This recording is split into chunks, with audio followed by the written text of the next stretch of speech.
মদ্যপান, ধূমপান ও মাদক সেবন স্বাস্থ্যের পক্ষে ক্ষতিকর। Smoking and alcohol consumption is injurious to health.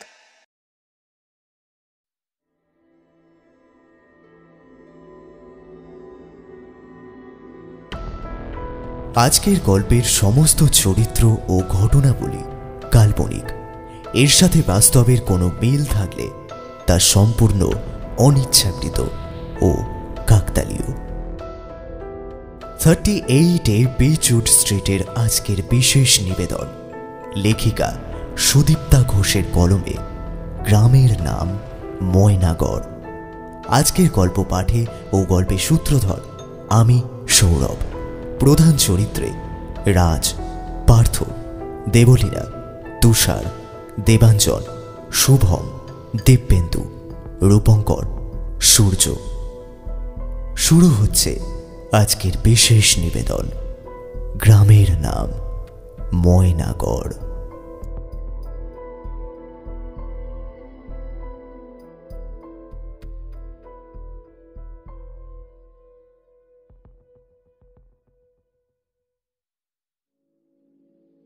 ট্রান্সফারের মেলটা আসার পর থেকেই দীপেন্দ্রের বাড়িতে যেন শোক পর্ব চলছে। সে কোন অজ পাড়াগা ময়নাগড়ে তাকে যেতে হবে পরের সপ্তাহে। দীপেন তাতে খুব বেশি বিরক্ত না হলেও বাড়ির সবাই বেশ অখুশি। বাড়ির সবাই বলতে মা, বাবা আর ছোট বোন। বোন তো আরো চিন্তিত, কারণ তাকে কে অঙ্ক বুঝিয়ে দেবে দাদার মতো। সামনে হায়ার সেকেন্ডারির মতো পরীক্ষা, অথচ দাদা লোটা কম্বল নিয়ে কোন জঙ্গলের মধ্যে থাকতে যাচ্ছে তা কে জানে। মায়ের আবার অন্য চিন্তা, ছেলেরা কোথায় থাকবে, কি খাবে, এইসব চিন্তা করেই মা আরো শুকিয়ে যাচ্ছে। অফিসের একজন আবার বলল, অনেক পাপ করলে তবেই ওই সব জায়গায় বদলি হয় মানুষ। সাবধানে থেকো ভায়া। যত সব অজপাড়াগার ব্যাপার স্যাপার। দীপেন অবশ্য কারণটা ঠিক বুঝল না। উনি কিসের জন্য সাবধানে থাকতে বলছেন। তার এখন একটাই সমস্যা, ওখানে গিয়ে সে থাকবে কোথায়। ময়নাগড় পৌঁছাবে শনিবার সকালে। স্টেশনের কাছে কোনো হোটেলে উঠবে আগে, তারপর হাতে 2 দিন থাকছে। তার মধ্যেই তাকে থাকার জায়গা খুঁজে নিতেই হবে। নতুন অফিসের কাউকেই সে চেনে না, জানে না, তাই বাড়ি খুঁজে দেওয়ার ব্যাপারে কাউকে কিছু বলতেও পারছে না। নির্দিষ্ট দিনে বাক্স প্যাডরা নিয়ে সে ট্রেনে উঠে বসল। স্টেশনে তাকে তুলে দিতে বাবা মা দুজনেই এসেছিল। ট্রেন ছাড়তেই মায়ের চোখের জল দীপেনের মনটাকে বড় আকুল করে দিল। রাতে মায়ের হাতের খাবার খেয়ে ঘুমিয়ে পড়ল। ভোর 6:30টায় ধুবলগড় স্টেশনে নামতে হবে। এমন অদ্ভুত স্টেশনের নাম আগে কোনোদিনও শোনেনি দীপেন। স্টেশন থেকে ময়নাগড় 10 কিলোমিটারের বেশিই হবে। ধুবলগড়ে নেমে একটা জুতসই হোটেল খুঁজে নিল দীপেন। 1200 টাকায় এত ভালো হোটেল কলকাতায় ভাবাই যায় না। হোটেলের বয় রাজুর সাথে ভাব করে নিল দীপেন। ময়নাগড়ের কথা জানতে চাইলে রাজু বলল, ওটা নাকি একদম গ্রাম, একটা নদী আছে যার নাম ময়নাবতী, জঙ্গলও রয়েছে। শুনেই মনটা দমে গেল দীপেনের। তারপর নিজের মনকে প্রবোধ দিল, তার কাজটাই তো গ্রামের উন্নয়নের উপর, সুতরাং দুঃখ করে লাভ নেই। সবাই যদি কলকাতার অফিসে বসে কাজ করে তবে গ্রামের দিকটা দেখবে কে। সে রাজুর কাছে জানতে চাইল, আচ্ছা ওখানে কিভাবে যাব? রাজু বলল, বাসে যেতে পারেন, আবার অনেক ট্রেকারও যায়। দীপেন ঠিক করল সে বাসেই যাবে, কারণ ট্রেকারগুলো এক গাদা লোক তুলে নেয়। ছাগল মুরগির সাথে যেতে হবে। সকাল সকাল তাড়াতাড়ি করে খাওয়া দাওয়া সেরে দীপেন বাসে উঠে বসল। তারপর চারিদিক দেখতে দেখতে তার সফর শুরু হলো। ভালোই লাগছিল। চারিদিকে এত বড় বড় গাছ, সবুজ ক্ষেত চোখের বড় আরাম দিচ্ছিল। গ্রামের লোকেরা মাইলের পর মাইল হেঁটে চলেছে। বাস কন্ডাক্টর ময়নাগড় ময়নাগড় বলতেই দীপেনের চটক ভাঙে। সে তড়ি ঘড়ি করে নেমে পড়ে বাস থেকে। এক রাশ ধুলো উড়িয়ে বাসটা এগিয়ে চলল ভালুকগড়ের দিকে। এবার দীপেন তার রুরাল ডেভেলপমেন্ট অফিসের খোঁজে চলল। বেশ কিছুটা গিয়েই সেটা পেয়ে গেল। একতলা একটা ছড়ানো ছিটানো বাড়ি, বেশ অনেকখানি জায়গা নিয়ে তৈরি অফিসটা। সেখানে গিয়ে নিজের পরিচয় দিতেই সবাই খাতির করে বসালো। পরিচয় হলো সবার সাথে। আজ শনিবার, তাই অফিসে হাফ ডে, একটু পরেই ছুটি হয়ে যাবে অফিস। দীপেন এবার থাকার জায়গার কথা বলতেই সবাই এক বাক্যে বলল, থাকার জায়গার বড় অভাব এখানে। এখানে বেশিরভাগ লোকই গরিব, তাদের সব কুড়ে ঘর। পাকা বাড়ি কটা আজও এখানে? নরেন দাস বলে একজন বলল, আপনি একবার দুলাল পাত্রের সাথে দেখা করুন, তার টালি ছাওয়া ঘর আছে কটা, যদি একটা ঘর পেতে পারেন। তবে শহরের সুযোগ সুবিধা এখানে আশা করবেন না। দীপেন হেসে বলল, একটা মাথা গোঁজার ঠাঁই পেলেই এখন বাঁচি। বেলা 2টোয় ছুটি হয়ে যেতেই সবার সাথে দীপেনও বেরিয়ে পড়ল। তাকে এখন ঘরের সন্ধান করতে হবে। খুঁজে পেতে দুলাল পাত্রের বাড়ি গিয়ে দেখল তার 4-5টি টালি ছাওয়া পাকা ঘর আছে ঠিকই, কিন্তু বাড়িতে লোকের সংখ্যাও কিছু কম নয়। দুলাল পাত্র জানালো, সে 1 মাসের জন্য একটা ঘর দিতে পারে। দীপেন অবাক হয়ে বলল, 1 মাসের জন্য কেন? দুলাল পাত্র জানালেন, 1 মাস বাদে তার ছোট ছেলের বিয়ে কিনা, তাই। দীপেন ভেবে দেখল আর কোথাও খুঁজে না পেলে এখানেই নিয়ে নেবে 1 মাসের জন্য। অন্তত 1 মাস তো নিশ্চিন্তে থাকতে পারবে। দীপেন এবার আরও কটা জায়গার খোঁজ নিল। শেষে হতাশ হয়ে একটা চায়ের দোকানে গলা ভিজাবার জন্য বসল। দোকানে তো অনেক রকমের লোক আসে, তাই ঘরের কথাটা দোকানদারকে বলে রাখল। দোকানদার বলল, বাবু, এখানে ঘর পাওয়া খুব মুশকিল। দেখছেন তো অবস্থা, গ্রামের গরিব মানুষ সব কুড়ে ঘরেই দিন কাটায়। পাকা বাড়ি কটা আছে, থাকলেও তাদের নিজেদের কুল হয় না। দীপেন এবার চায়ের দাম মিটিয়ে জানতে চাইল, এখানে একটা নদী আছে শুনলাম, তা এখান থেকে কত দূর? দোকানদার উত্তর দিল, এই রাস্তা ধরে সোজা চলে যান, তারপর গিয়ে ডান দিকে ঘুরে যান।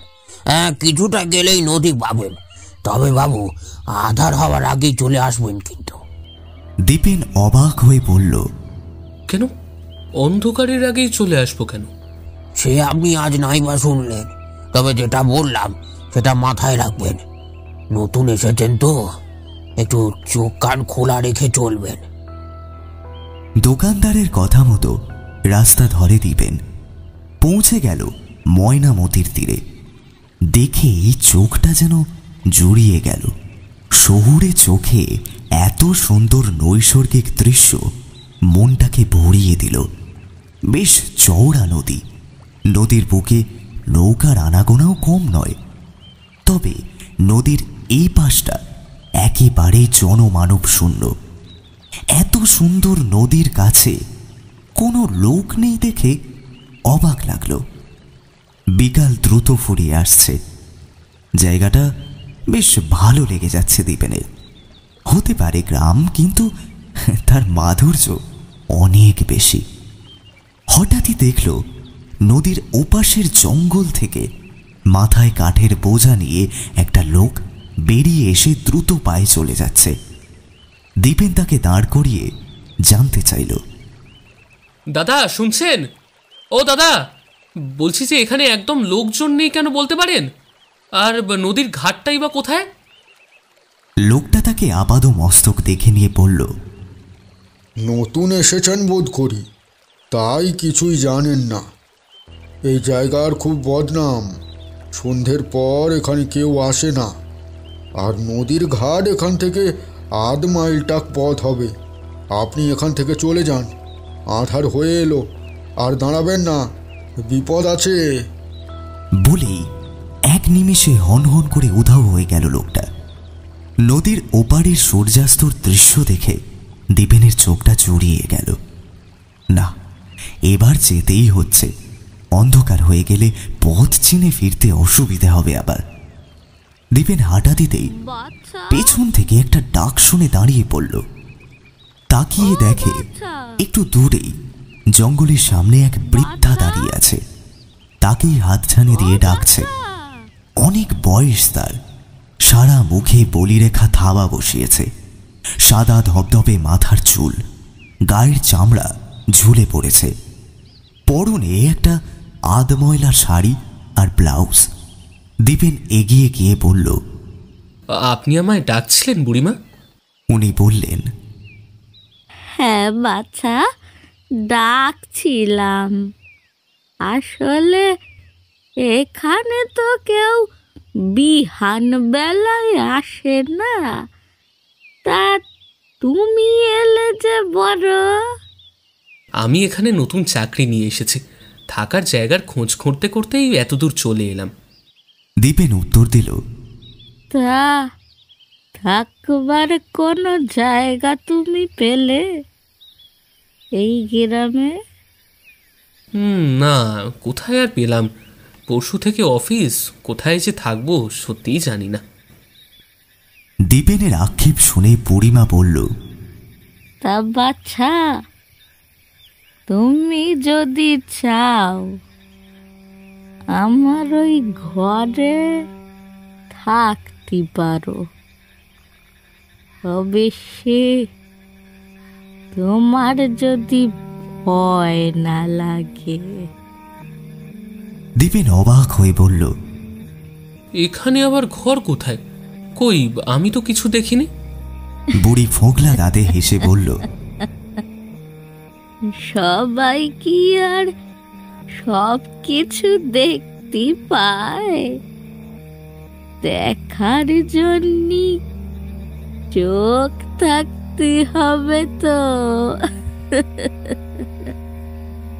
দীপেন এবার খেয়াল করে দেখে, সত্যি একটা বাড়ি রয়েছে গাছপালা মধ্যে, ছোট্ট একটা টিনের চাউনি দেওয়া বাড়ি। সে জানতে চায়, ওই বাড়িতে কে থাকে বুড়িমা? তুমি একা থাকো নাকি? ওই বাড়িতে আমি থাকি না বাপ, আমি অন্য জায়গায় থাকি। তুমি চাইলে ওখানে থাকতে পারো, ওটা খালি পড়ে আছে। বুড়ির চোখ দুটো যেন জলজল করে উঠল।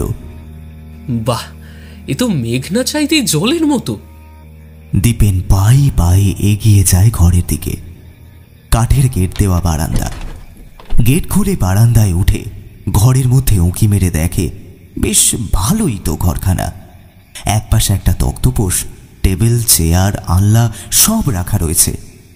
বারান্দার একদিকে রান্নাঘর আর একদিকে কলঘর। ব্যবস্থা বেশ ভালোই, অন্তত দীপেনের কাছে এটাই অনেক। তবে একটাই মুশকিল, এখানে ইলেকট্রিক নেই, হ্যারিকেনই ভরসা, আর বহু দিনের ধুলো জমে রয়েছে সারা বাড়িতে। আগে সেটা পরিষ্কার করতে হবে। দীপেন বলল, বুড়িমা, ঘর তো খুব ভালো, শুধু কারেন্ট নেই, এই যা। বুড়িমা আবার একগাল হেসে বলল, দেখো, সমস্যা থাকলে তার সমাধানও তো থাকে। ওই যে দেখছো, রাস্তার উপর দিয়ে কারেন্টের লাইন চলে গেছে, ওখান থেকে টেনে নিলেই হবে। এখানে সবাই ওইভাবেই নেয়। ও বাবা, এই যে হুকিং করার কথা বলছো গো বুড়িমা। আচ্ছা, তা সে দেখা যাবে খন। তোমাকে এখন বাড়ির জন্য কত টাকা দেবো সেটা আগে বলো। দীপেনের কথা শুনে বুড়ি বলল, তুমি আমায় বুড়িমা বলে ডেকেছ, তোমার কাছ থেকে কিসের পয়সা নেব শুনি? তুমি এখানে থাকবে এটাই তো অনেক। আমারও সব টাকা পয়সা লাগে না। আর তুমি কি নিজেই সব রেঁধে বেড়ে খাবে নাকি? দীপেন একটু চিন্তিত হয়ে বলল, যদি তেমন কাউকে পাই তবে সে রেঁধে বেড়ে দেবে। এখানে তুমি সেরম কাউকে পাবে না গো বাছা। কোনো লোকজন তো এদিক পানে আসে না গো ছেলে। তবে তার দরকার নেই। সকাল বিকেল খাবার তুমি ঠিকই পেয়ে যাবে, আমি রেঁধে দেব। তবে তার জন্য তোমায় টাকা নিতে হবে বুড়িমা। তুমি কষ্ট করবে আমার জন্য, রাঁধবে, সে পরিশ্রমের জন্য তুমি টাকা নেবে না? বুড়ি এবার একটু বিরক্ত হয়ে বলল, অমন টাকা টাকা করছো কেন বলো তো? আমারও সব টাকা পয়সা লাগবে না। তোমাকে আমার বড় ভালো লেগেছে। তোমার একটু যত্ন আত্তি করতে পারলে আমার খুব ভালো লাগবে গো। বাড়ি ছেড়ে এত দূর এছো তুমি। আচ্ছা, তবে আমি কালকেই চলে আসব। আচ্ছা বুড়িমা, তুমি থাকো কোথায়? তোমার ঘর কোথায়? বুড়ি উদাস গলায় বলল, আমার কি আর থাকার জায়গার অভাব? যখন যেখানে ইচ্ছে হয় সেখানেই থাকি। দীপেন এসব কথার মানে ঠিক বুঝল না। সে বলল, শুধু কাউকে দিয়ে ঘরটা একটু পরিষ্কার করে দিলে ভালো হয় আর কি। বুড়ি হাত নেড়ে বলল, ও সব নিয়ে তুমি ভেবো না। তুমি এসে দেখবে সব ঠিক আছে। দীপেন দেখল বাইরে একেবারেই অন্ধকার হয়ে গেছে।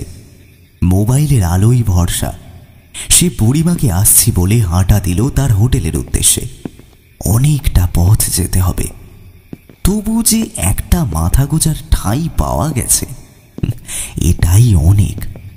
সবাই তাকে এখানে আসতে বারণ করেছিল, অথচ এলো বলেই তো এরকম একটা থাকার জায়গা পাওয়া গেল। দীপেন বেশ খুশি মনেই হাঁটতে থাকে।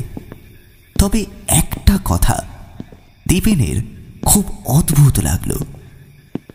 রাস্তাঘাট এত অন্ধকার, অথচ বুড়িমার ঘরে তো বেশ আলো লাগছিল। আর বুড়িমাকেও বেশ স্পষ্টতই দেখতে পাচ্ছিলাম। সেটা কি করে হচ্ছিল? ঘরে তো কোনো আলো জ্বলছিল না। কি জানি বাবা, কি ব্যাপার ছিল।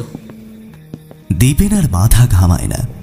হোটেলে ফিরে রাজুর সাথে দেখা হতে তাকে দীপেন জানায় যে সে একটা বাড়ি পেয়ে গেছে। রাজু জানতে চায় কোথায়। দীপেন বলে, ওই তো নদীর কাছাকাছি। আর বেশি কিছু বলে না সে। কি জানি বাবা, শুনে আবার কি বলবে তা কে জানে। এমনিতেই সবাই ওদিকে যেতে বারণ করছিল, বেশ ভয় দেখাচ্ছিল তাকে। তাই আর বেশি জানিয়ে লাভ নেই। এমনিতেই গ্রামের দিকের লোকেদের মনে ভয়টা অনেক বেশি। তারা অনেক বেশি কুসংস্কারগ্রস্ত হয়।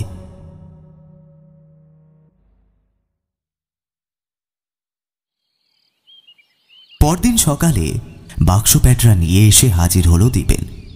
একটা গাড়ি বুক করেই এসেছিল। গাড়িওয়ালা তো দীপেনের ঘর দেখে আঁতকে ওঠে, বলে, আপনি এখানে থাকবেন কি করে?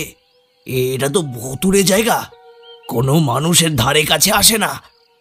লোকটার বকবকানি থামানোর জন্য দীপেন গম্ভীর মুখে বলল, আমি ভূত নিয়েই কারবার করি মশাই, তাই এই জায়গার দরকারই ছিল আমার। লোকটা দীপেনের দিকে হাঁ করে তাকিয়ে থাকলো কিছুক্ষণ, তারপরেই ঊর্ধ্বশ্বাসে গাড়ি ছুটিয়ে দিল। দীপেনের ভারী হাসি পাচ্ছিল। বাড়ির দরজা খোলাই আছে, অথচ কেউ নেই কোথাও। কিন্তু ঘরে ঢুকতেই সে অবাক হয়ে গেল। ঘর দৌড় একেবারে ঝকঝক তকতক করছে, এমনকি একটা মাটির কলসিতে জল ভরা রয়েছে। সে খুব খুশি হল তার বুড়িমার উপর, কিন্তু মানুষটা গেল কোথায়? দীপেন আসবে সে তো জানত। যদিও সকালের খাবার খেয়ে এসেছে, বুড়িমা শুধু দুবেলার খাবার দেবে।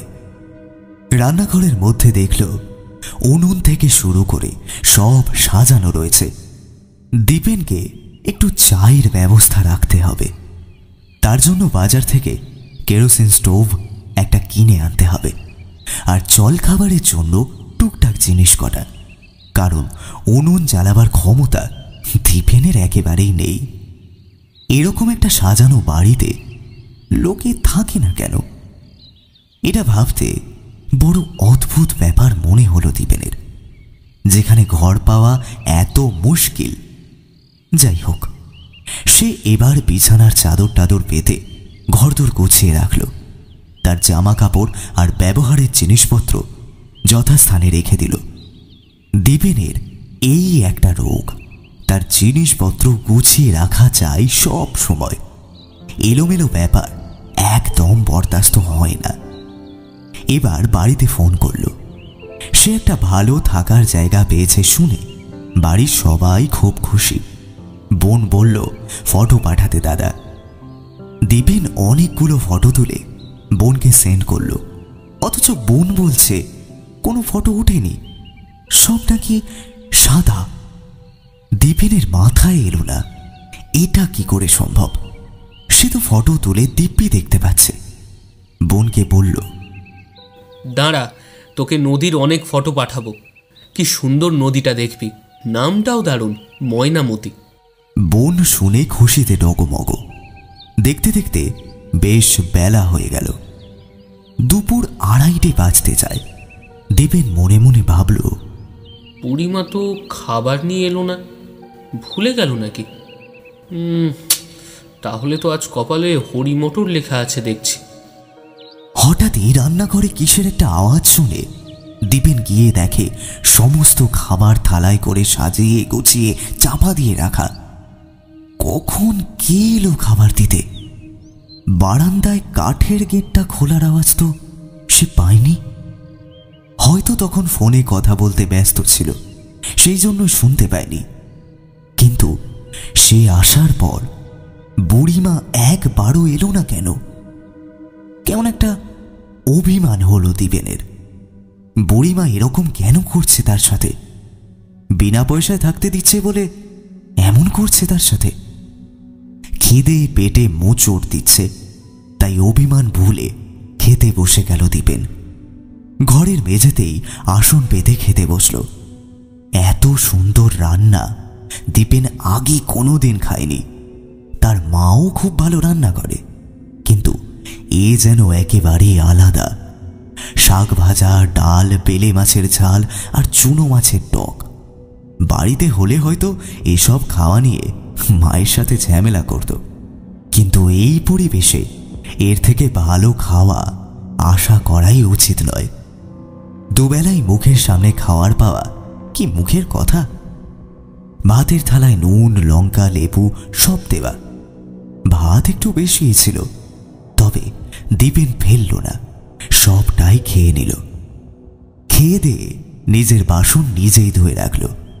এবার একটু গড়িয়ে নেবে, কারণ এই দুপুরের রোদে না বেরোনোই ভালো।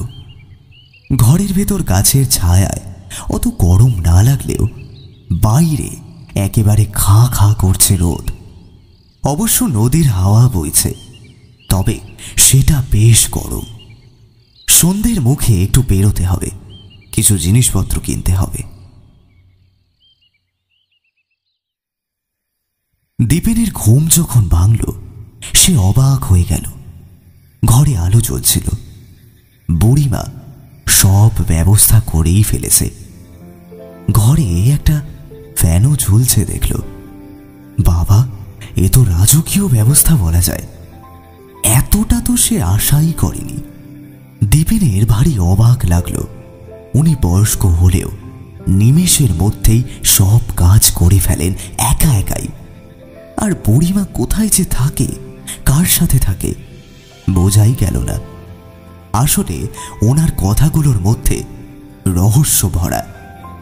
দীপেন ঠিক ধরতে পারে না। দুপুরে এক টানা একটা বেশ ভালো ঘুম দিয়ে দীপেন উঠে পড়ল। কলঘরে গিয়ে হাত মুখ ধুয়ে বেরিয়ে পড়ল। সেই চায়ের দোকানে গিয়ে বসতেই দোকানি বলল, ঘর পেয়েছেন? দীপেন উত্তর দিল, হ্যাঁ, পেয়ে গেছি। তা কোথায় পেলেন? এখানে তো ঘর পাওয়া বেশ মুশকিল। এবার দীপেন সতর্ক হয়ে জবাব দিল, ওই নদীর দিকে যেতে একজন তার ঘর আমায় ভাড়া দিল। দেখা যাক কতদিন থাকতে পারবো সেখানে। চায়ের দোকানি এবার একটু সন্দেহে সুরে বলল, ওই জঙ্গলের দিকে আবার নয় তো? ওই ময়নাগড় জঙ্গলের কিন্তু খুব বদনাম। দীপেন না বলে মাথা নাড়িয়ে বেরিয়ে এলো দোকান থেকে। এবার লোকজনদের কাছ থেকে জেনে বাজারের দিকে গেল। বেশ খানিকটা ভেতর দিকে বাজারটা, তবে সবজি আর মাছ এখানে বসে না। ওটা সকালের দিকেই থাকে। যা যা কেনাকাটা করার করল দীপেন। একটা স্টোভ, সাথে 1 বোতল কেরোসিন তেল, চা পাতা, চিনি, দুধ, বিস্কুট, মুড়ি, চিড়ে, চানাচুর, বাদাম, ছাতু, এরকম নানান জিনিস। আসার সময় হঠাৎই চোখে পড়ল একটা জামা কাপড়ের দোকান। সোজা সেখানে ঢুকে একজোড়া সাদা শাড়ি কিনল তার বুড়িমার জন্য। দীপেন দেখেছে বুড়িমার শাড়িটা অত পরিষ্কার নয়। সবকিছু কিনে একটা রিকশায় উঠে বসল দীপেন। কিন্তু তার গন্তব্য আসার আগেই নেমে গেল সে। আবার রিকশাওয়ালা ভয় পাবে, কি দরকার ঝামেলার। হাতে জিনিস নিয়ে হাঁটতে হাঁটতে ঘরের সামনে এসে দেখল বুড়িমা বারান্দায় বসে আছে। দীপেন যাওয়ার সময় ঘরে তালা মেরেছিল, তাই বারান্দার মেঝেতে বসে আছে বুড়িমা। দীপেনকে দেখেই ফোকলা মুখে হেসে বলল, তুই বুঝি বাজারে গেছিলি? দীপেন বলল, চলো ঘরে বসবো। বুড়ি উঠে ঘরের মেঝেতে বসল। দীপেন বললেও চৌকিতে বা চেয়ারে বসল না। দীপেন রাগত স্বরে বলল, আমি আসবো জেনেও তুমি ওবেলা এলে না কেন?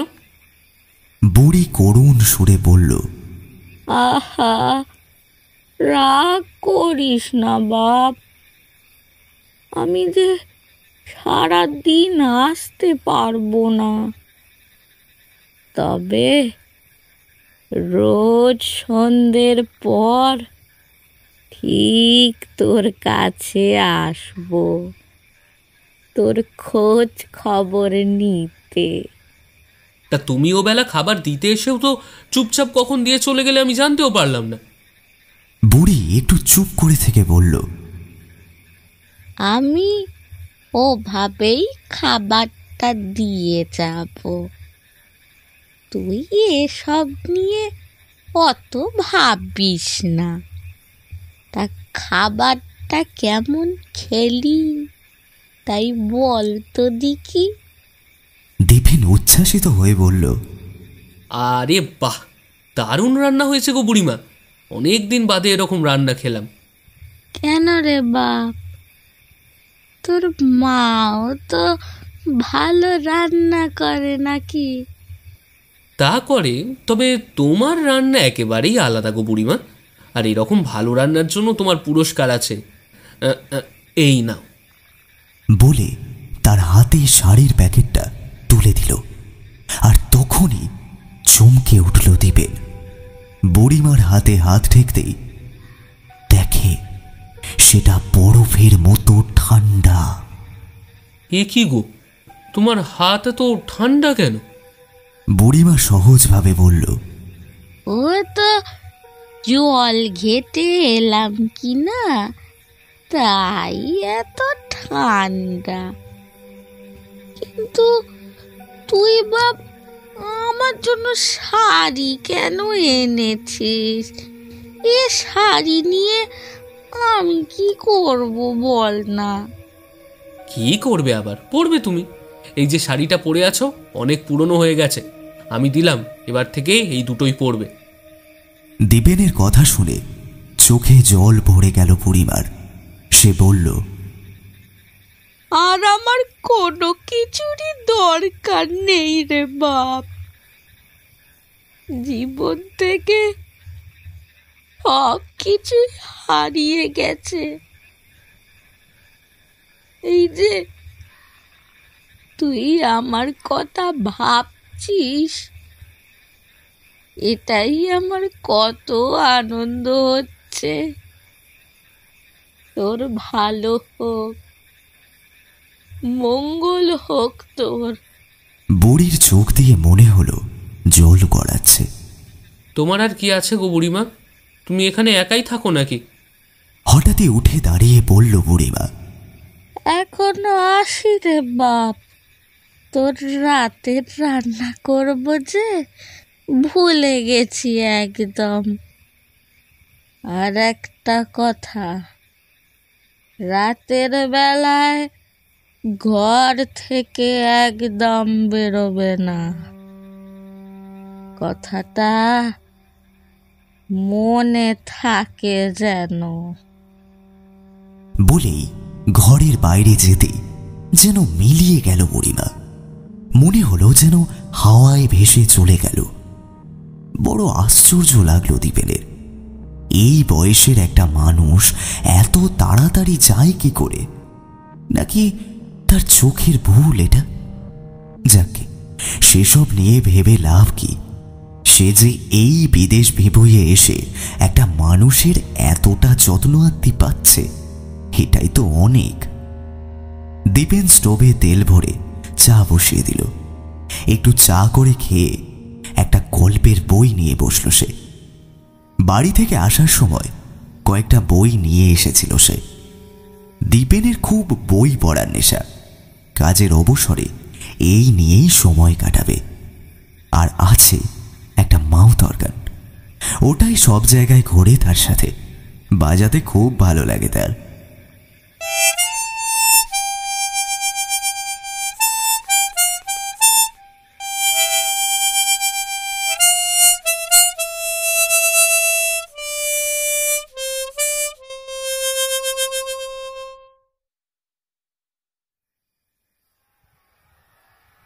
মাঝরাতে ঘুমটা ভেঙে যায় দীপেনের। কারা যেন চিৎকার করছে, নিজের প্রাণ বাঁচানোর জন্য যেরকম চিৎকার করে মানুষ, ঠিক সেই রকম। আর আওয়াজটা খুব কাছ থেকেই পাচ্ছিল। একবার ভাবল বাইরে গিয়ে দেখে, হয়তো দরজার বাইরে কিছু হচ্ছে। তারপরেই বুড়িমার সাবধান বাণী মনে পড়ে গেল। চুপ করে শুয়ে থাকলো দীপেন। এবার থেকে রোজ রাতেই এই কান্নার চিৎকারটা শুনতে পেত দীপেন। মনে হতো জঙ্গলের জন্তু জানোয়ারের আওয়াজ হবে হয়তো, কারণ ছোটবেলা থেকে শুনেছে অনেক জন্তু জানোয়ারের আওয়াজ একদম মানুষের কান্নার মতো লাগে। এখানেও সেটাই হবে হয়তো। রোজ সকালে কলঘর থেকে স্নান সেরে বেরোতেই দীপেন দেখে রান্নাঘরের তাকে তার খাবার ঢাকা দেওয়া রয়েছে। একদম সময় মতো কাজ করে মানুষটা। অফিসের সবাই তার কাছে বারবার জানতে চায় সে ঠিক কোথায় ঘর ভাড়া নিয়েছে, কারণ ছোট্ট একটা গ্রামের মধ্যে সবাই সবাইকে চেনে। দীপেন একটু রেখে ঢেকে উত্তর দিল, ওই একজন তার বাড়িতে থাকতে দিল দয়া করে, সেখানেই আছি আপাতত। আবার দেখো ভাইয়া, ডায়েরির খপ্পরে পড়ো না যেন, খুব সাবধান। তারক বলে একজন তাকে সাবধান করে দিল। দীপেন অবাক হয়ে বলল, ডাইনির খপ্পরটা কি জিনিস? এটা কি রূপকথার গল্প নাকি? তারক একটু গম্ভীর হয়ে বলল, তা আপনারা সব বলেন গিয়ে কলকাতার লোক, এসব শুনে তো হাসবেন, তবে খুব সত্যি কথা এটা যে জঙ্গলের ওদিকে ডাইনির বাস, আমরা সবাই জানি। দীপেন বলল, সাবধান করে ভালোই করেছেন, আমিও জেনে গেলাম। ভালো হলো, জঙ্গলের ধারে কাছে যাব না আর। দীপেন কাউকে জানালো না যে এক বুড়িমা তাকে রোজ রেঁধে বেড়ে দেয়। সে সবাইকে বলল, আমি স্টোভ কিনেছি, দুটো সেদ্ধ ভাত নিজেই ফুটিয়ে নিচ্ছি। বুড়িমার কথা কাউকেই আর জানালো না। আজ অফিস থেকে বেরোতে একটু দেরি হয়ে গেল। সন্ধে উতরে গেছে অনেকক্ষণ। নিজের ঘরের সামনে এসে একটা অদ্ভুত দৃশ্য দেখল। একটা বল হাওয়ায় ভাসছে, কাউকে দেখতে পেল না, অথচ বলটা ওপর নিচ হচ্ছিল। মনে হচ্ছিল কেউ যেন বলটা নিয়ে লোফালোফি খেলছে, অথচ দীপেন তো কাউকে দেখতে পাচ্ছে না। কে কে খেলছে বল? সামনে এসো একবার। কথাটা বলতে বলতেই বলটা থেমে গেল। শুধু তাই নয়, সাই সাই করে চলে গেল বলটা কোথায়। এ আবার কেমন ব্যাপার হলো? বুড়িমা এলে জানতে হবে ব্যাপারটা। হাত মুখ ধুয়ে এক কাপ চা করল আর মুড়ি চানাচুর মেখে খেতে শুরু করল। চা খেয়ে কি করবে ভাবতে ভাবতে মাউথ অর্গানটা বের করে বাজাতে শুরু করল।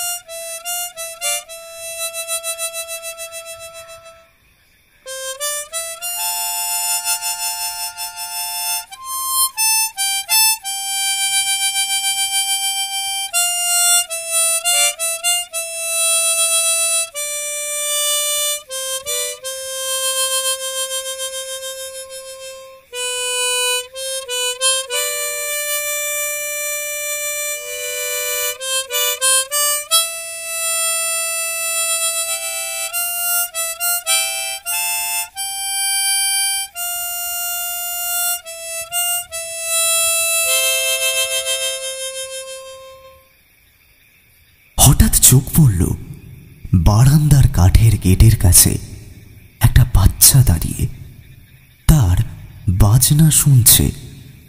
দীপেন দেখতে পেয়ে তাকে ডাকল।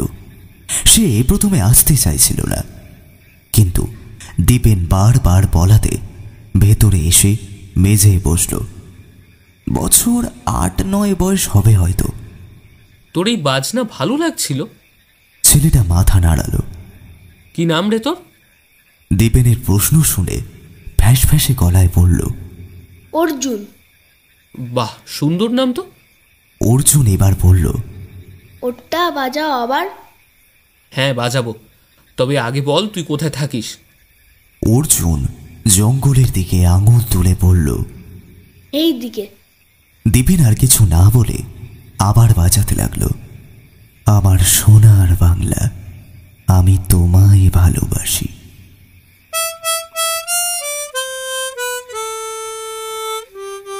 দীপেন এক মনে বাজাচ্ছে আর অর্জুন মন দিয়ে শুনছে। হঠাৎই বুড়িমা চলে এলো খাবারের থালা হাতে, আর এসে চিৎকার করে বলল, তুই এখানে আছিস বসে? তোর জন্যই তোর মা ডরাইছে। কোথায় গেল অর্জুন?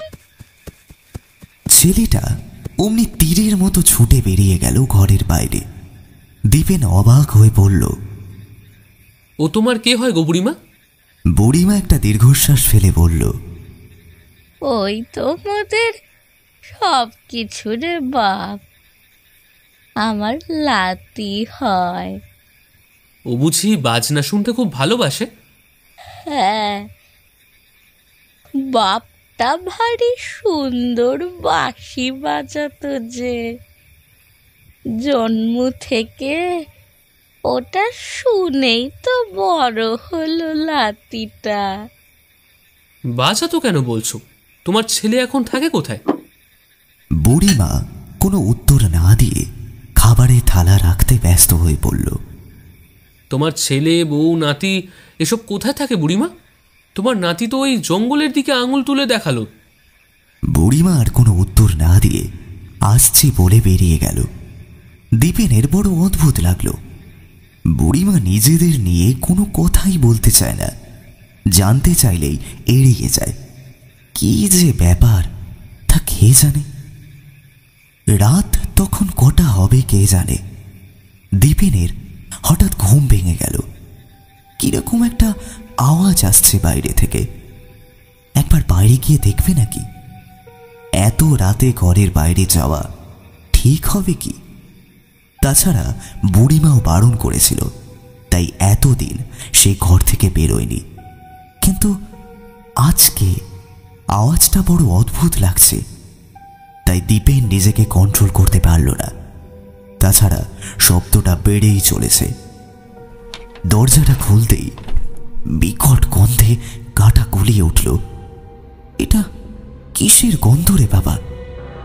বমি পাচ্ছিল দীপেনের। আর তখনই চোখে পড়ল অন্ধকার বারান্দায় বসে আছে তিনটে অস্পষ্ট ছায়ামূর্তি। কিসব যেন খাচ্ছে। তাদের ওখান থেকেই গন্ধটা আসছে। দীপেন কিছু বোঝার আগেই ছায়ামূর্তিগুলো নিমেষে উধাও হয়ে গেল। দীপেনের মাথা যেন কাজ করছিল না। তারা বারান্দায় বসে কি খাচ্ছিল সব? এবার বারান্দার আলোটা জ্বালাতেই চমকে উঠল দীপেন। সারা বারান্দায় কিসের হাড়গোড় আর মাংস ছড়িয়ে রয়েছে। দেখেই তার শরীরটা কেমন করতে লাগলো।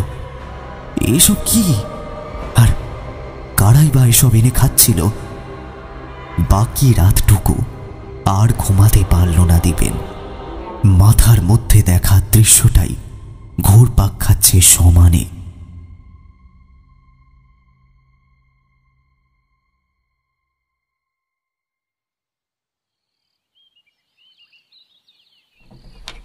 সকালে উঠে দরজা খুলতেই অবাক হয়ে গেল।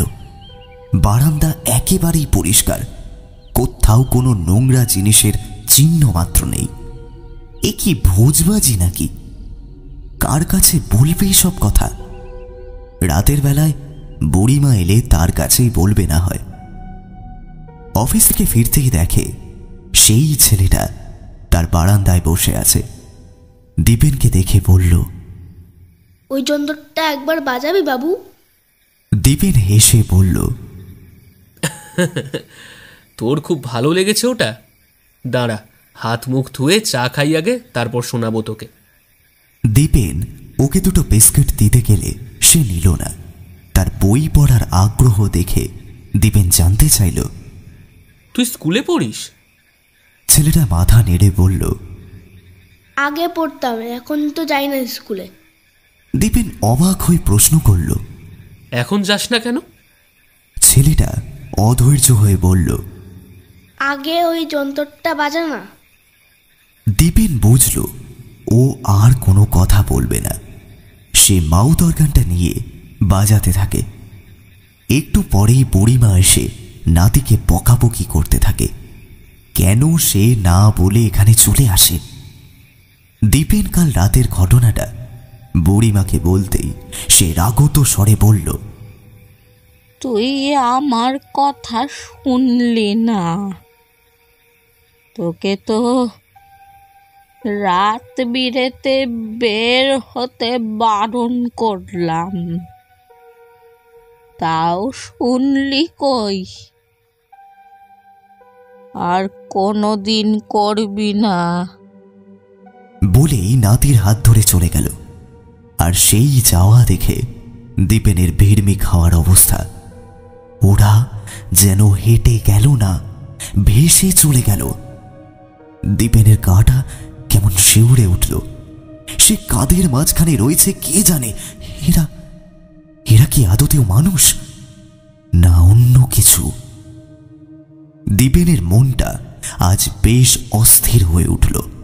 তার মতো সাহসী ছেলের মনেও আজ সন্দেহ লাগছে।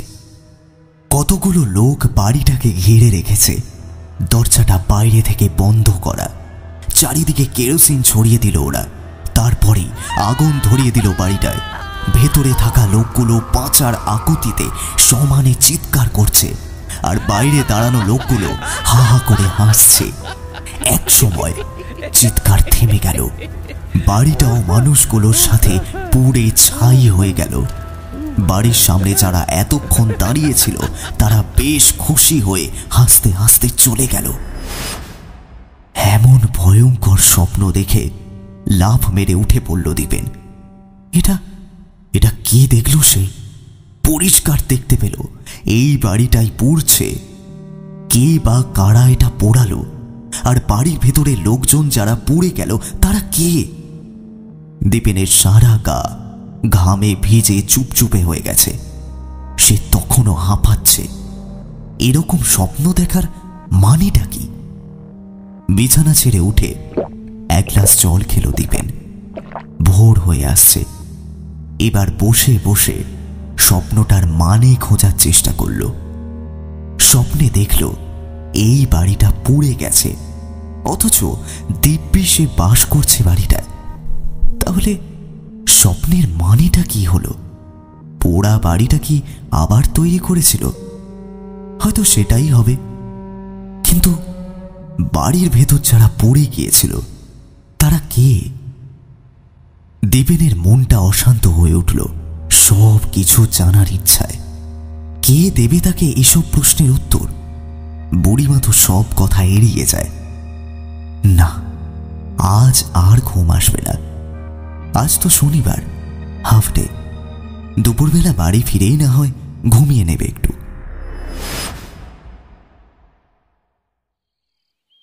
আজ দীপেন দুপুরবেলা অফিস থেকে যখন বাড়ি ঢুকছিল তখন সেই লোকটার সাথে দেখা হয়ে গেল। প্রথম দিন যার সাথে দেখা হয়েছিল। মাথায় কাঠের বোঝা নিয়ে জঙ্গল থেকে বেরোচ্ছিল সে। আজ দীপেনকে এখানে ঢুকতে দেখে সে অবাক হয়ে গেল। জানতে চাইল, এখানে কেন এসেছেন আবার? দীপেন হেসে বলল, আমি তো এখানেই থাকি। শুনে এই লোকটা হতভম্ব হয়ে কিছুক্ষণ তাকিয়ে থেকে প্রায় দৌড়ে চলে গেল। দীপেন মনে মনে খুব হাসল। একটু বাদেই কয়েকজন লোক এসে বাড়ির সামনে হাজির হলো আর বলতে লাগলো, এখানে কে আছেন? হ্যাঁ, বেরিয়ে আসুন, বেরিয়ে আসুন। দীপেন অবাক হয়ে ঘরের বাইরে আসতেই লোকগুলো হইচই বাঁধিয়ে দিল। দীপেন মাথা মুন্ডু কিছুই বুঝতে পারছিল না। ওদের মধ্যে একজন মাতব্বর গোছের লোক আবার বলল, আপনি আপনি শেষ পর্যন্ত এই ডাইনির ডেরা এসে রয়েছেন? আপনাকে কেউ বারণ করেনি? দীপেন শান্ত স্বরে বলল, কোনো ঘর না পেয়ে কি করব যখন বুঝতে পারছি না, তখন একজন বৃদ্ধা নিজে যেতে তার ঘর দিতে চাইল। আমি জানি না সে কে, কারণ নিজের লোকের মতো করেই সে আমাকে যত্ন করে। সেই লোকটা দাঁত মুখ খিঁচিয়ে বলল, সে একটা ডাইনি, আর আপনার ক্ষতি করবার জন্যই তো এনেছে। এই ময়নাগড়ের জঙ্গলের মধ্যে তার বাস। আপনি আপনি এখনই এখনই এই ঘর থেকে বেরিয়ে আসুন। ওটা অভিশপ্ত ঘর, পুড়ে গেছিল। দীপেন বলল, পুড়ে গেছিল না পোড়ানো হয়েছিল? শুনেই সবাই চমকে ওঠে। লোকটা ভয়ের গলায় বলে, এসব এসব আপনি কি বলছেন? হ্যাঁ? দীপেন বলে, ঠিকই বলছি। এই ঘর আর তার ভেতরের মানুষদের পুড়িয়ে মারা হয়েছিল। কি আমি কি কিছু ভুল বললাম? কেউ আর কোনো উত্তর দিল না। ফিসফিস করে নিজেদের মধ্যে কথা বলছিল। দীপেন আবার বলল, আমি থাকার মতো জায়গা পেলেই এখান থেকে চলে যাব, কিন্তু আপনি কে? আপনার পরিচয়টা পেলে একটু ভালো হয়। লোকটা এবার জোর গলায় বলল, আমি হলাম গিয়ে এ গায়ের প্রধান, মহিম দলুই। তাছাড়া ওই ডাইনির সম্পর্কে দেওর হই।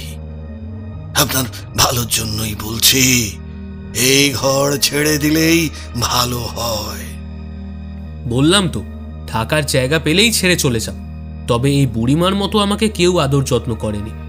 ঠিক আছে, আপনারা যান, আমি ঘর পেলেই এটা ছেড়ে দেব। এই ভুতুড়ে জায়গায় কি করে যে আপনি এতদিন ধরে আছেন তা কে জানে। লোকটার কথা শুনে দীপেন হেসে বলল, হয়তো তা মানুষের থেকে কম বিষাক্ত বলেই পেরেছে। উত্তর শুনে লোকটা আর দাঁড়ালো না, সবাইকে নিয়ে হাঁটা লাগালো ওখান থেকে। শুধু একজন ফিরে এসে বলল, আপনি বাবু আমার বাড়িতে থাকবেন, আমি ঘর দেব আপনাকে। আমি বুঝতে পেরেছি আপনি মানুষটা ভালো, তাই এতদিন এখানে থাকতে পেরেছেন। আপনি নরেন বিশ্বাসের বাড়ি বললে সবাই দেখিয়ে দেবে। দীপেন মাথা নাড়ালো।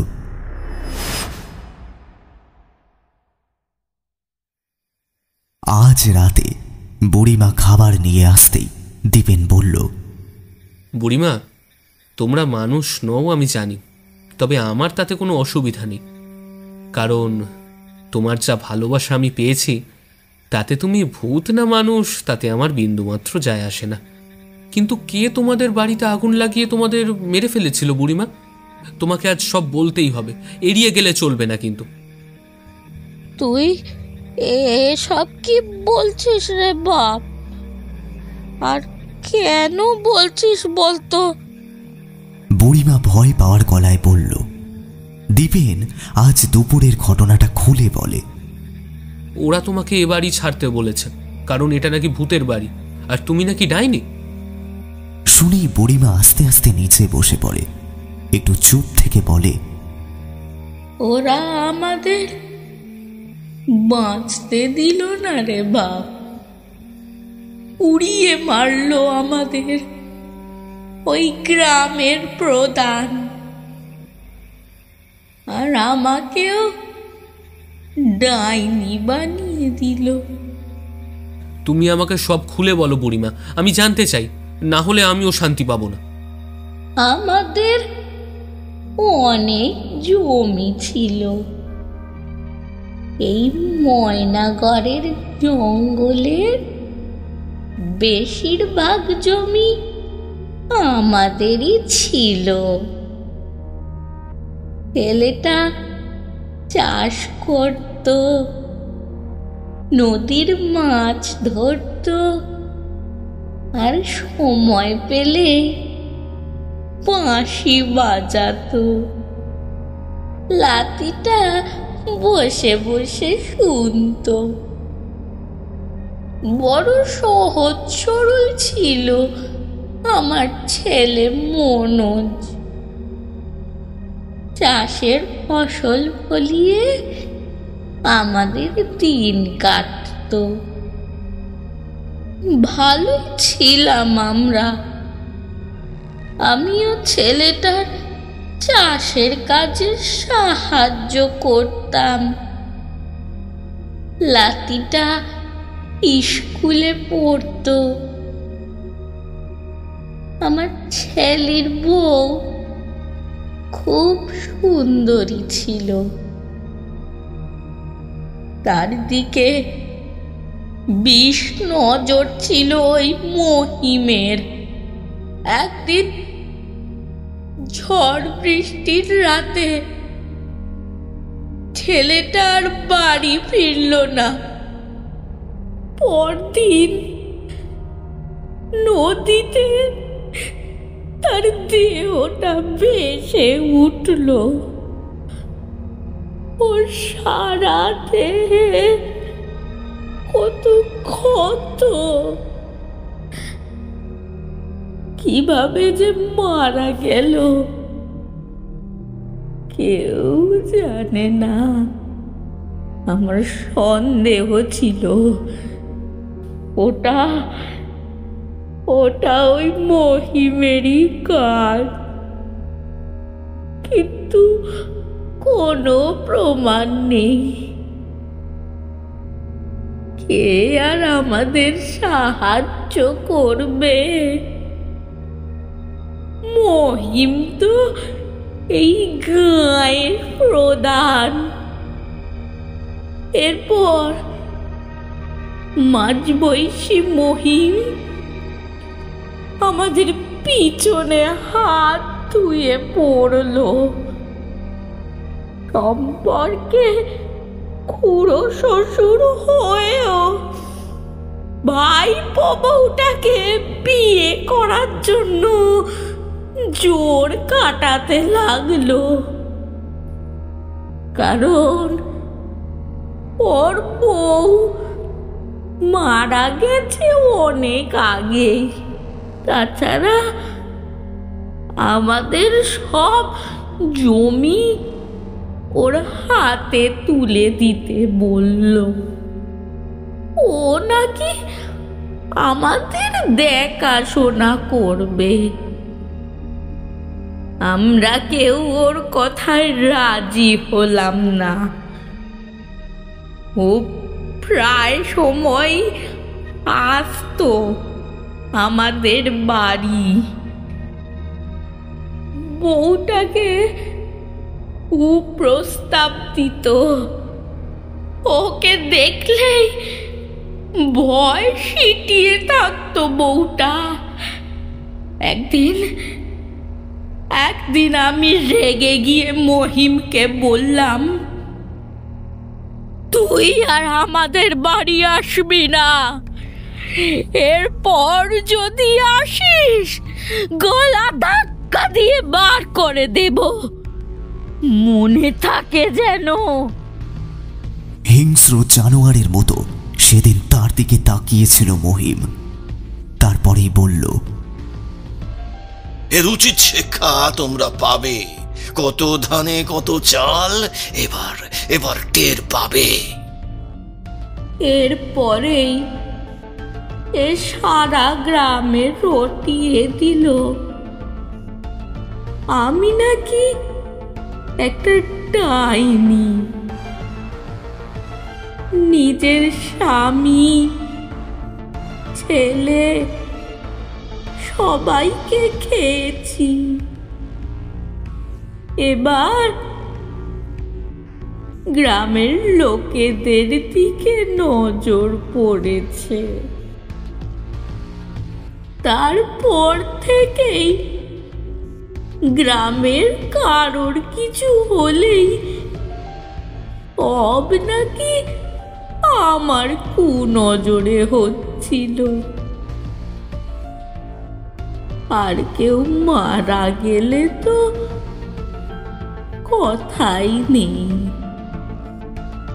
তার বাড়ির লোক আমার বাড়ির সামনে এসে গালাগাল অভিশাপ দিতে থাকতো।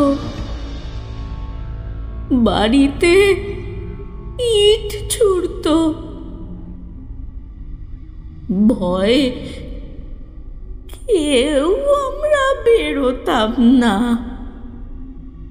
আমাকে দেখলেই সবাই ডাইনি ডাইনি বলে চিৎকার করত। কোনো রকমে হাত পেটা খেয়ে দিন কাটতো আমাদের। গ্রামের কেউ আমাদের জমিতে চাষ করতো না। আমরা নদীতে জল আনতে গেলে জল নিতে দিত না। এমনকি নাতিটাকেও স্কুল থেকে তাড়িয়ে দিল। তারপর এলো সেই দিন, গ্রামের একটা বাচ্চা মারা যেতে সবাই বলল যে ওর মৃত্যুর জন্য আমি দায়ী। তাই আমার বাঁচার নাকি কোনো অধিকার নেই। আমি মরলেই সব ঠিক হয়ে যাবে। এমনকি আমার বৌমা, নাতি কাউকেই ওরা রেয়াত করলো না।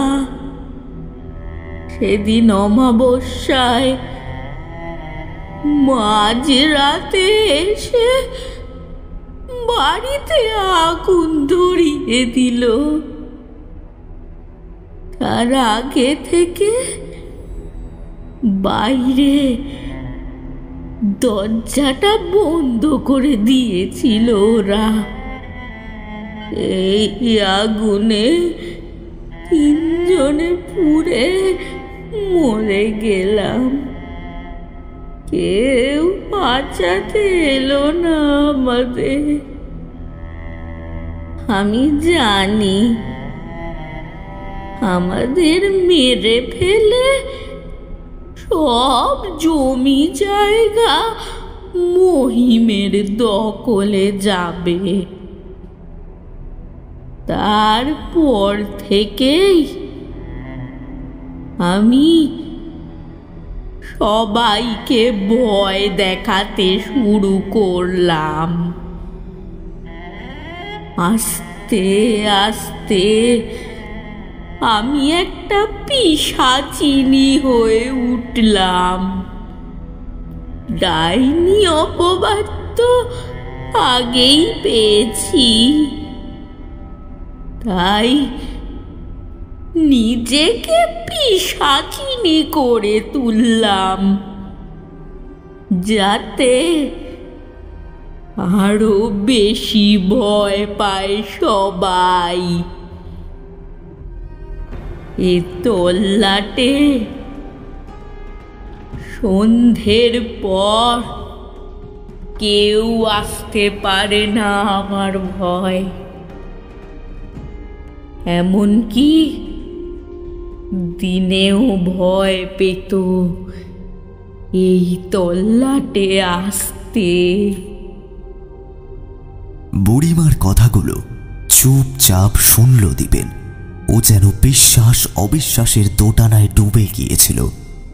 সবাই যে মানুষটাকে ভয় পায়, অথচ সেই মানুষটা তাকে এতদিন ভালোবেসে কেন রেখেছে, দীপেন এর কারণটা বুঝতে পারছে না।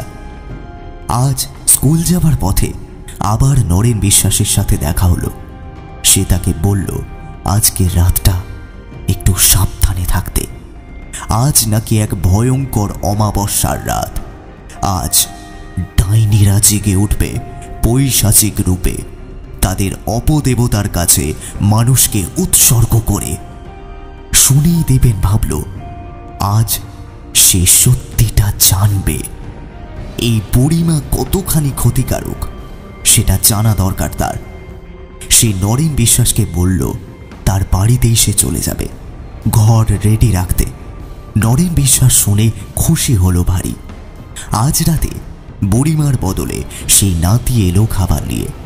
শুনল বুড়িমা খুব ব্যস্ত আছে। অর্জুন খাবার রেখে চলে গেল। দীপেন তার পেছন পেছন যেতে লাগলো। খুব সাবধানে পথ চলছিল সে। বেশ কিছুটা যাওয়ার পর সে দেখল একটা বেদি মতো আছে, তাতে অদ্ভুত দর্শন এক মূর্তি বসানো। এত ভয়ঙ্কর মূর্তি দীপেন আগে দেখেনি। বুড়িমা তার সামনে বসে দুর্বোধ্য মন্ত্র উচ্চারণ করছে। একটা প্রদীপের আলোয় কি ভয়ানক দেখাচ্ছিল বুড়িমাকে। আর সেই দেবীর সামনে একটা পাত্রে লাল টাটকা কি একটা রাখা আছে, রক্তের মতো লাগছে।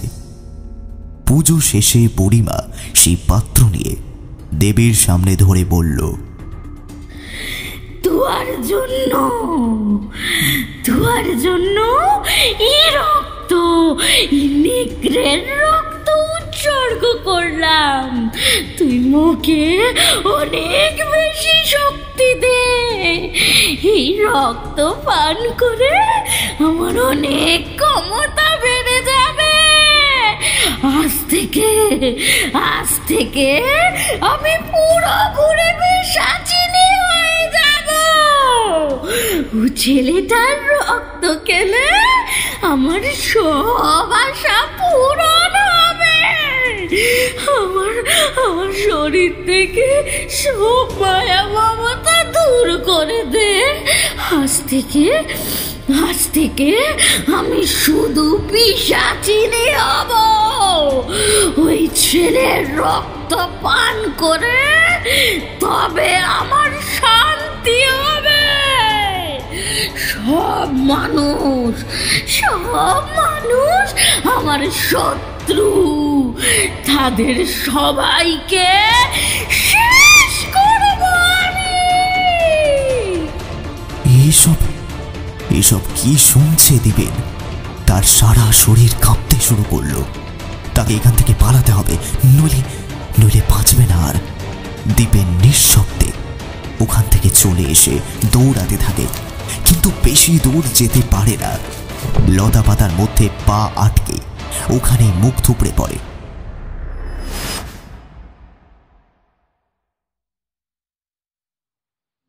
জ্ঞান হতে সে দেখে নরেন বিশ্বাসের বাড়িতে রয়েছে। তার মাথার কাছে কয়েকজন দাঁড়িয়ে আছে। নরেন বিশ্বাস বলল সে বুঝেছিল তাকে বারণ করলেও দীপেন ঠিক জঙ্গলের ভেতর যাবে, এটাই মন হয়েছিল নরেন বিশ্বাসের। তাই সেই কয়েকজন লোক জোগাড় করে মশাল নিয়ে জঙ্গলের ভেতর খুঁজতে যায় দীপেনকে। আর কিছু দূর যেতেই তাকে অজ্ঞান অবস্থায় পড়ে থাকতে দেখে জঙ্গলের ভেতরে। দীপেন বারবার নরেন বিশ্বাসকে ধন্যবাদ জানালো। নরেন একটা দীর্ঘশ্বাস ফেলে বলল, আজ মহিম দলুয়ের জন্যই বুড়িটার এই অবস্থা। মানুষকে ঘেন্না করে, আর সেই জন্য এই ডাইনি থেকে আস্ত একটা পিশাচিনী হয়ে উঠেছে।